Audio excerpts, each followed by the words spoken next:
মায়ের শাড়ির প্রতি মেয়েদের একটু আলাদাভাবে ভালোবাসা থাকে, সেটা তোমরা সবাই জানো।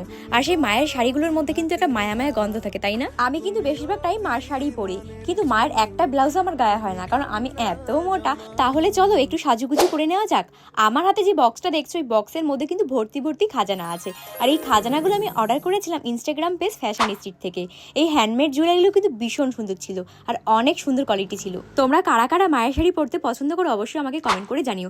ছোটবেলায় তোমার শাড়ি পরতেই দিত না, এখন তাও দেয়। আর মেয়েদের কিন্তু শাড়ির প্রতি একটা অন্যরকম ইমোশন কাজ করতে। আমি তো ভীষণ ভালোবাসি শাড়ি পরতে। এইরকম সিম্পল ধরনের শাড়ি পরার পরে যদি এরকম হ্যান্ডমেড জুয়েলারি পরা হয়, তাহলে কতটা সুন্দর লাগে বলো তো।